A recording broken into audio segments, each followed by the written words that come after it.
श्री राम जय जय राम। श्री राम जय जय राम।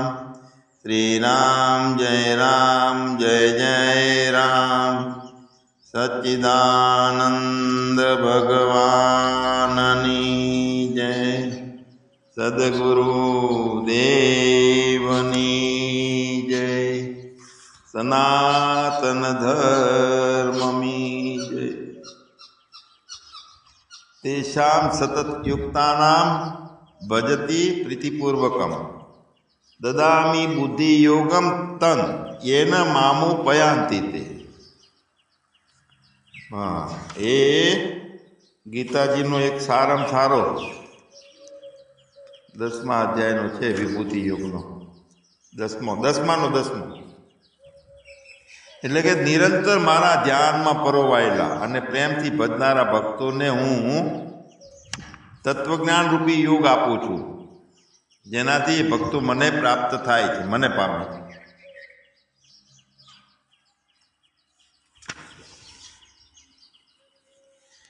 તત્વજ્ઞાન રૂપી યોગ આપું છું એટલે ચિત્તની વૃત્તિઓનો નિરોધ કરવાની શક્તિ આપું છું. મનુષ્ય એમ ધારતો હોય કે હું આ ચિત્તની વૃત્તિઓનો નિરોધ કરી લઉં, હું મનને શાંત કરું, અમન કરી શકું, તો એક ક્ષણે ના કરી શકે. કારણ કે જીવાત્મા છે ને એ ગાંડું ભૂત ભૂથેલું છે. હવે એને પોતાને અક્કલ નથી, તે પોતે મનને શું શાંત કરી શકે? પણ એની પહેલાં એક શબ્દ વાપરીને તેષામ સતત યુક્તાનામ, મારામાં સતત જોડાયેલું એટલે મારામાં ધ્યાનને વધારે પરોવાયેલું. અને પાછું કેવું કે પ્રેમથી એટલે ઊંઘથી નહીં, જાગ્રતમાં, અવરનેસથી, સજગતાથી, પોતાનાથી છૂટું જ ના પડવું. બેભાન થઈએ અથવા ઊંઘી જઈએ તો આપણે તરત છૂટા થઈ જઈએ પોતાનાથી, એટલે જગતમાંથી તરત છૂટા થઈ શકીએ છીએ. પણ જગતમાંથી છૂટા રહેવું અને પોતાનામાંથી છૂટા ના પડવું, ચેતનમાંથી, આ બે વાત છે ને. પ્રેમ હોય ત્યારે જ આ શબ્દ, આ વિષયની પ્રાપ્તિ થાય. જગતના વ્યવહારથી એ વૃત્તિ જીવાત્મા તરીકેની વિરામ પામી જાય અને પોતાનો આત્મભાવ છે એમાં કોઈ માયાને પેસવા દેતા નથી, એવી સજગતા છે. ત્યાં વચ્ચે પ્રેમ કામ કરે. એટલે એ પ્રેમથી ભજનારા ભક્તોને તત્વજ્ઞાન દદામી બુદ્ધિ યોગમ તમ, એટલે આ યોગ આપું છું, યોગ બુદ્ધિરૂપી યોગ, તત્વજ્ઞાન રૂપી યોગ. અને જેનાથી એ મને પ્રાપ્ત કરી શકે છે. પરમાત્માને પ્રાપ્ત કરવાનું ઊંચામાં ઊંચું સાધન આ રહ્યું છે. હવે આપણું કેવું થયું છે કે ઊંધા ભટકણે ભટકાઈ જઈએ છીએ. હવે એવી બુદ્ધિ યોગ એટલે કે તત્વ જ્ઞાન રૂપી, એટલે સતત અભિન્નતા રે એવો યોગ. તો આપણે તો કેવું થાય છે કે કર્મ કરીએ છીએ એનું શું? તો એ વખતે ચિત્તની વૃત્તિ કોની સાથે જોડાયેલી રહે છે? કર્મ કરતા હોઈએ ત્યારે કર્મ સાથે જોડાયેલી રહે છે. રહેવી જોઈએ તો હા, રહેવી જોઈએ. કર્મ સાથે જોડાયેલી રહે છે તો રહેવી જોઈએ. એ પણ કર્મ અને કર્મનું જ્ઞાન છે એ ના જોડાયેલું રહેવું જોઈએ. વૃત્તિ જોડાયેલી રહેવી જોઈએ. વૃત્તિમાં કોણ છે કે કર્મનો કરતા નથી, તો એ વૃત્તિમાં પોતે છે, આત્મા છે. અને પછી જે કર્મ કરતા હોય તો કર્મ ફળનો આશ્રય લીધા વગર કર્યા કહેવાય એ કર્મ. ભગવાન આપણે બધાને હિમાલયની ગુફા નજીકમાં નથી કે એકલા જઈને રહીએ. એકલા જઈને રહીએ તો મન તો હંગાથે આવે છે. એકાંત રહે જ નહીં. મન ઊભું છે, અહંકાર ઊભો છે ત્યાં સુધી. એટલે કર્તવ્ય કર્મો છે દરેકને. હવે એમાં એક સજગતા રાખવાની છે, કરવા યોગ્ય કર્તવ્ય કર્મો કયા જે મારે કરવા અને ના કરવા યોગ્ય કયા તે ના કરવા. એમ પરમ યોગી માટે કર્તવ્ય કર્મ કઈ રીતના હોય છે, કઈ રીતના એમ કહું છું, કયા એમ નથી કહેતો. તો એમાં જેમ હુક્કા પાંદડા પડ્યો અને ઓચિંતાનો વાયરો આવે ને પાંદડાને ઉડાડે, એમ આપણી ચિત્તને વ્યુત્થાને કરાવે, ચિત્તને ઉડાડે, પણ પોતે ઉડે નહીં ક્યાંય ભેગો.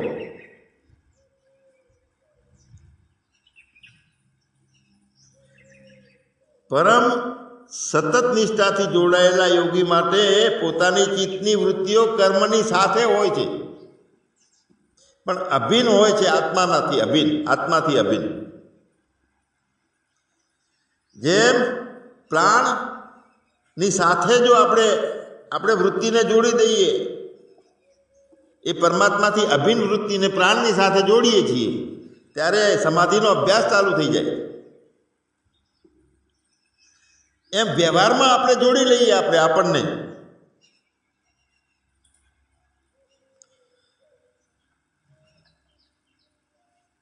હવે આપણે વ્યવહારમાં આપણને જોડી લઈએ, આપણી ચિત્તની વૃત્તિઓને જોડી લઈએ વ્યવહારમાં. તો હવે દક્ષતા શું હોય વ્યવહારમાં? સતત અવેરનેસ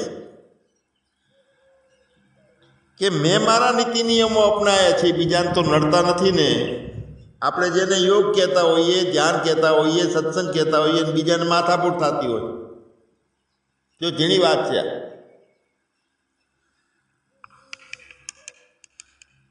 એટલે કરવા યોગ્ય કર્તવ્ય કર્મો આચરે તે જ સંન્યાસી અને તે જ યોગી. યોગી અને સંન્યાસી બે નથી, બે એક જેવા છે. અમારા સંન્યાસમાં એમ કહેવાય છે કે હવેથી તમારે અગ્નિનો ત્યાગ, આ શરીરને બાળવાનું નહીં, અગ્નિની ઉપાસના કરવાની નહીં, કારણ કે તમે સાક્ષાત અગ્નિ સ્વરૂપે છો.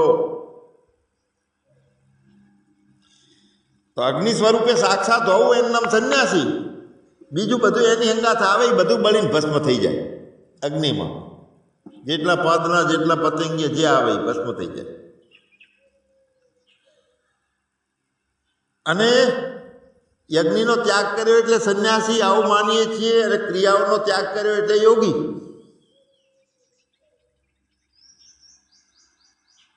પણ ફક્ત ને ફક્ત અગ્નિનો ત્યાગ કરવો અને ફક્ત ને ફક્ત ક્રિયાઓનો ત્યાગ કરવો તે યોગી નથી, સંન્યાસી નથી. પણ સંકલ્પોનો ત્યાગ કર્યો ને તે યોગી અને સંન્યાસી. ક્રિયાઓનો ત્યાગ કર્યો, સંકલ્પો ઊભા છે. અગ્નિનો ત્યાગ કર્યો અને સંકલ્પો ઊભા છે.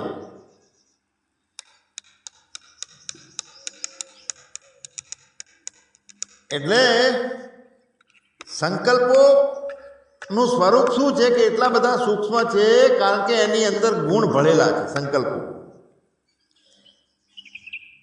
હવે જો ગુણ બાદ કર્યા છે, ત્રણેય ગુણ, સત્વગુણ, રજોગુણ, તમોગુણ, પણ એની અંદરથી દેશ અને કાળ બાદ નથી થયું, ત્યારે એ સંકલ્પોની અંદર એક સંસ્કાર રહી જાય છે, જેને લેસા અવિદ્યા કહેવામાં આવે છે. અને એ સંસ્કારના કારણે આ અહંકાર માનતો હોય છે કે હું યોગી છું, માનતો એ હોય છે કે હું જ્ઞાની છું, પણ વિવેક નથી હોતો એમાં. ભૂતકાળ ભવિષ્યકાળમાં સતત રમવાનું ચાલુ રહે છે. સંકલ્પ ત્યાગ એટલે એક કલ્પ પહેલાનું, કલ્પ આવ્યો ને, એક કલ્પ પહેલાનો આવનારો ભવિષ્યકાળ, એક કલ્પના પહેલાનો ગયેલો ભૂતકાળ અને હાલનો હાજર વર્તમાન કાળ, એ ત્રણેયને સમ કરી નાખવાનો. અને એ સમ એક કરી અને પછી કોઈ કલ્પના નહીં કરવાની, તે સંકલ્પનો ત્યાગ. આ તો કેવું થયું, ભેંસના શેકડાની એણી ઉપર રહીનો દાણો રાખવાનો સતત, એવું થયું. અઘરું કામ છે. હા, આ અહંકાર જ્ઞાની થઈ અને જ્ઞાન આપવા નીકળે છે, અજ્ઞાની થઈને જ્ઞાન લેવા નીકળે છે, ભોગી થઈને ભોગ ભોગવવા નીકળે છે, રોગી થઈને રોવા નીકળે છે અને તંદુરસ્ત થઈને આનંદ કરવા નીકળે.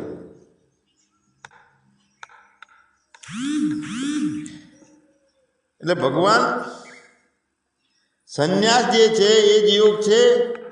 સંકલ્પનો ત્યાગ નથી કર્યો એ માણસ યોગી એ નથી, સંન્યાસી એ નથી.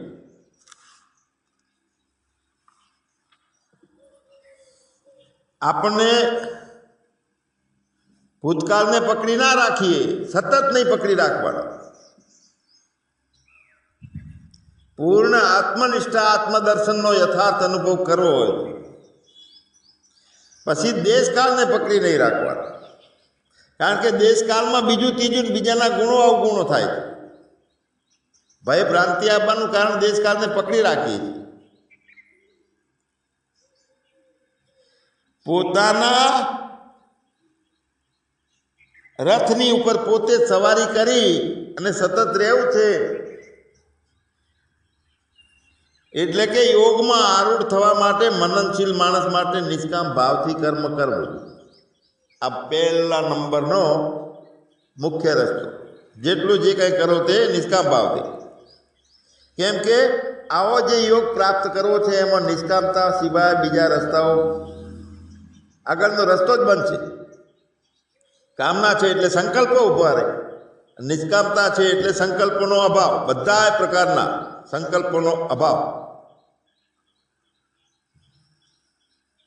હવે એમાં કેવો સ્થિર છું એમ જોઈ લો આપણે પોતે પોતાને. ઈચ્છાઓ નથી, સંકલ્પો નથી, ભૂત ભવિષ્ય વર્તમાન નથી, ત્રણ દેહ નથી, ત્રણ અવસ્થાઓ નથી.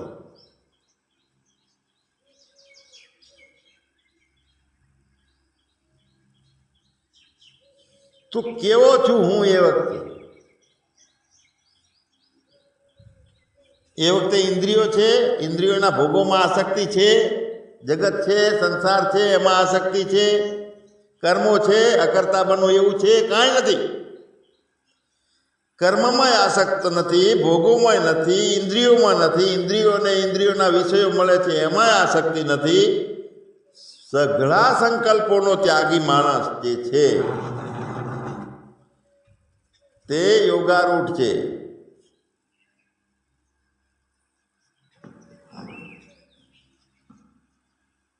યોગારૂઢ એટલે પોતે પોતાની સાથે પોતાનામાં જ છે, મસ્તીમાં.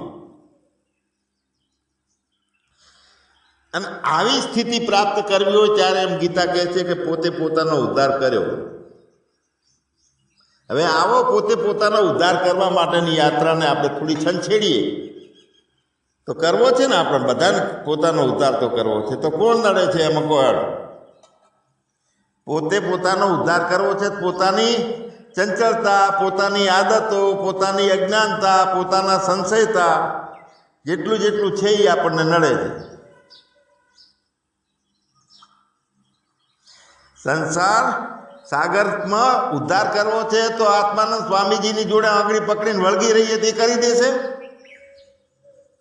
કે પોતે પોતાનાથી કરવાનો છે? પછી છેલ્લે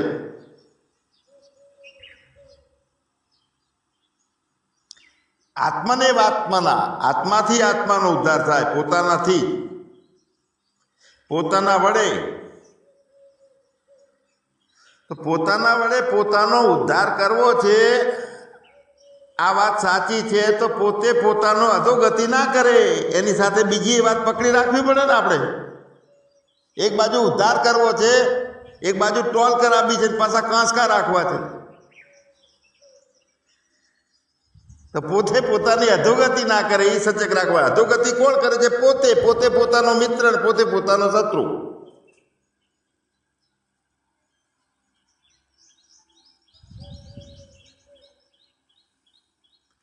પોતાના વડે પોતાનાથી આ સંસાર સાગરથી ઉદ્ધાર કરવો. ઉદ્રેત આત્મા આત્માનમ. અને નથી કરતા તો આપણને અધોગતિ નાખી રહેલા છીએ. આજ મનુષ્ય જન્મ ફોક મળ્યો, આ રામલીલા રમીએ છીએ, હું તું મારા તારા. આ આચાર્ય થયો ને આ જ્ઞાની થયો ને આટલું પડી કાં જોશે ને આવી સગવડતા જોશે, આટલી ફીઓ થશે. તમારે આત્માનો ઉદ્ધાર કરવો તો શિબિરમાં આવવું જ પડશે, 5,000 રૂપિયા ફી ભરવી જ પડશે, ત્યારે મેળ આવશે તમારો. લો આવું નથી ચાલે.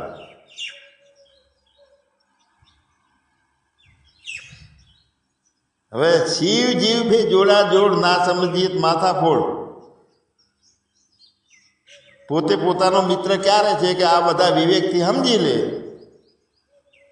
પોતે પોતાનો શત્રુ ક્યારે છે કે પોતે આવી વિકી રહી અને ખોટી રામલીલા રમે રાખે, કલ્યાણ કરે નહીં પોતાનું.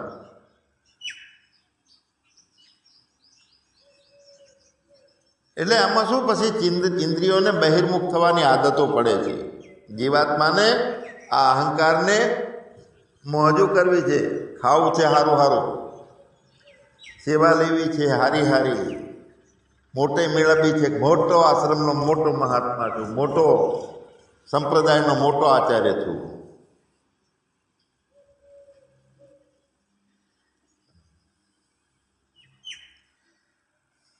પોતે પોતાનો મિત્ર છે, પોતે પોતાનો શત્રુ છે. પણ એ મિત્ર પોતે પોતાનો છે તો એ પોતે પોતાના વડે મન અને ઇન્દ્રિયોને સાથે, આ શરીર સાથે, મનને, ઇન્દ્રિયોને અને શરીરને બધાને પોતે પોતાનાથી જીતી લેવાનો છે. એકલા બેઠા હોઈએ તો ઘડીક વાર ચંચળતામાં એકલા બેહી નથી એકતા, બીજો જોઈએ, બીજું કાંઈક જોઈએ. ટાઈમ પાસ થાય, મસ્તી રીતે થાય, ટાઈમ પાસ થાય એટલે મસ્ત આનંદ આવ્યો. તો એ પોતે પોતાના મન અને ઇન્દ્રિયો સાથે, શરીર સાથે પોતાને પોતે જીત્યો નથી. અને એ વખતે એને ખબર નથી કે પોતે પોતાના શત્રુ થઈને પોતે પોતાને જ નુકસાન કરે રહ્યો એમ.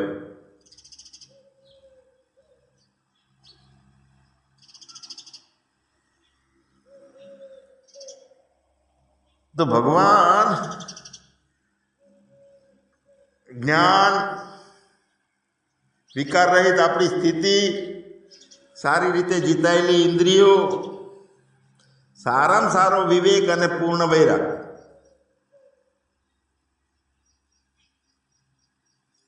આ બધું આપણે પોતાના અંદર દાખલ થયેલું હોય ને ત્યારે ખડખડિયા નાળિયેર જેવો હોય એમ. કશું કાંઈ જોતું નથી, હોય તો ભલે, ના હોય તો ભલે, કશું.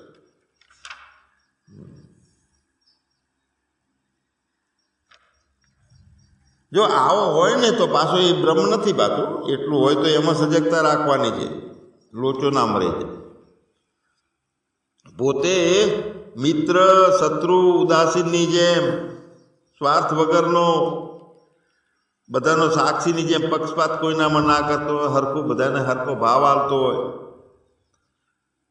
પોતાના મિત્રો હોય, બંધુઓ હોય કે ધર્મની કોઈ સંસ્થાઓમાં સારી રીતે સમાન ભાવ રાખતા હોય. પાપીમાં પાપીનો નોખો ભાવ નહીં, બધા સમાન ભાવ રાખનારો. પણ એ શ્રેષ્ઠ છે, પણ તે બ્રહ્મ નથી. શ્રેષ્ઠ હોવું અને બ્રહ્મ હોવું તે અલગ છે. એટલે ગીતાના 16મા અધ્યાયમાં દેવી સંપત્તિના ગુણો છે. એમાં અભયમ સત્વ સંશુદ્ધિ જ્ઞાન યોગ વ્યવસ્થિતિ દાનમ દમશ્ચ યજ્ઞશ્ચ સ્વાધ્યાયમ તપ આદ્યમ બધું આવી જાય. પાપી અને પુણ્યશાળી ઉપર સમાન ભાવ રાખનાર, ગરીબો કે પૈસાદારો સમાન ભાવ રાખનાર, નિત્ય સેવાધારી.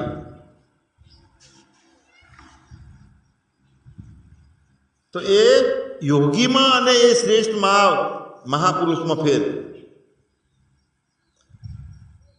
યોગી મહાપુરુષ જે છે શ્રેષ્ઠ, એને ઇન્દ્રિયો સાથે શરીરને વશમાં રાખવાની જોઈએ, અથવા એ પ્રયત્ન હોય. પણ યોગીને તો કાંઈ ખેવના જ ના હોય, ઇન્દ્રિયો જ નથી ને એને વશમાં રાખવાની વાત નથી, કાંઈ ડબલું વાગતું જ નથી. આગલા 2 મિનિટ પછીનું કે આગલી 2 મિનિટ પહેલાંનું કે વચ્ચેનું કાંઈ વાગતું જ નથી. ચિત્તની વૃત્તિઓ સતત પ્રાણ સાથે જોડાયેલી રાખીને અભ્યાસ કરીએ બે દિવસ, પછી ચિત્તની વૃત્તિઓ વ્યવહારમાં રાખીને અભ્યાસ કરીએ. ન્યુટ્રલ ગિયરમાં રહેવાય છે કે કર્મના કરતા બની જવાય છે વ્યવહારમાં? અમારા સંન્યાસીઓના આચાર્યો છે એ બધા ચિત્તની વૃત્તિઓ પછી સંન્યાસી છું ને એમાં રાખે, એમાં ગર્વ ઊભો થઈ જાય, અમે કાંક છીએ. અમારું કીધું કરો, આમ જ કરવું પડશે. તો બીજો દેખાડો તાર કહો છો ને, ઉપદેશો આપવાનો કે આને આમ કરવું પડે, તેમ કરવું પડે. એટલે યોગી બનવું હોય ને તો પોતાની કોઈ જાતની ઈચ્છા ન રાખી, સંગ્રહ રહિત થઈ, ઇન્દ્રિયોને વશમાં, શરીરને વશમાં, મનને વશમાં રહી અને એકાંત સ્થળે જઈ અને એ જે શ્રેષ્ઠ મહાપુરુષ છે તે પોતાની વૃત્તિને આત્મામાં નિરંતર જોડે. અને યોગીને આમાં જોડવાનું આવતું જ નથી, કારણ કે બીજું કંઈ છે જ નહીં ને. કાં હોય તો જોડું ને પોતાના સિવાય.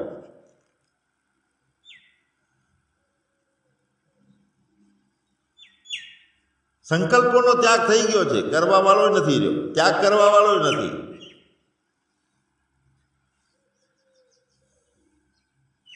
એટલે પોતાના આવા અભ્યાસ માટે જે કંઈ વ્યવસ્થા જે છે જરૂર પડે છે, ગીતાના 6થા અધ્યાયમાં પણ એ છે.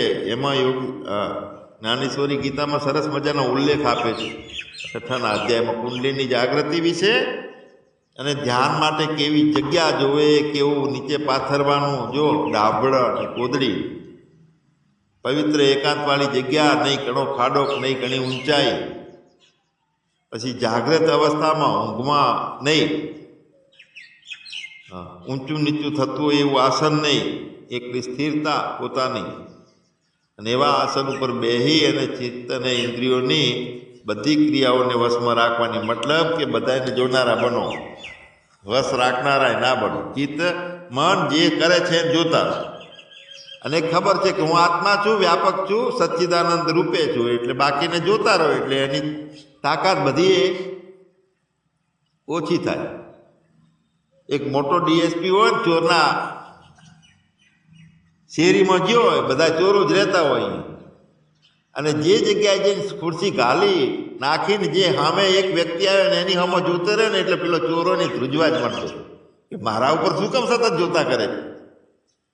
ડીએસપી છે કે હવે હું ફોલ્ટમાં લાગુ છું, એટલે ચોર હે ને ફોફા પેલું કરીને અંતાવાની કોશિશ કરે કે હું તો આઈ બન્યું મારું. એમ અહંકાર જે છે ને એ ફાટીને ધમાટી ગયો છે. મન બુદ્ધિ આ બધે દોડાદોડી કરે છે ને, એના સામું જોવે ને કોઈ ડીએસપી થઈ, સાક્ષી થઈ, એટલે ફફડીને બંધ થઈ જાય. એ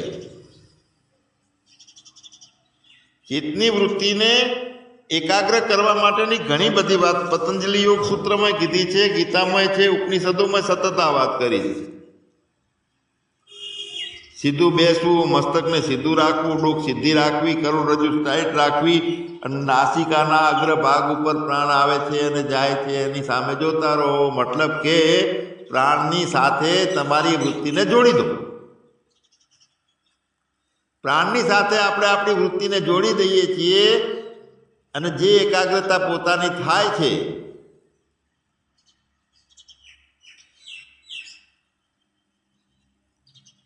તો પોતે રહે છે, બીજું બધું જાય છે. જોડનારો જતો રહે છે, કારણ કે ખબર છે પોતાના લક્ષણને.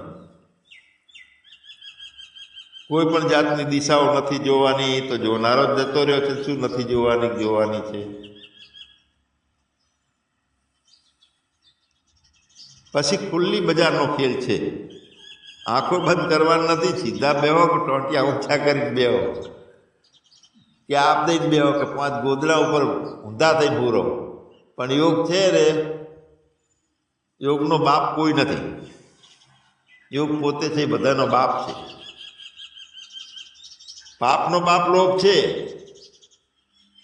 બધાનો બાપ નોખો છે, પણ યોગનો બાપ કોઈ નથી. નિર્ભય છે તે યોગી, સ્થિર છે તે યોગી, બધામાં સમાનતાનો ભાવ રાખનારો યોગી છે. શાંત છે, અંતઃકરણ જેનો દક્ષ છે, સ્થિર છે, અને સહેજે ભૂલો નથી પડતો તે યોગી. તો એ યોગી જોવો છે તો અંદર જુઓ પોતાનું, કે સ્વયં પ્રગટ જે છે ત્યાં હાલતો ચાલતો નથી, વિકાર કરતો નથી. કોઈ તો બતાડો અમને યોગીડો, એવું ભજન સારું છે. કોઈ કહે છે કે અમારા નગર મેં યોગી આયા, અજબ સા ખેલ રચાયા હતા. ખેલ જ રચાયો છે એને, બીજા કોણે રચાયો છે?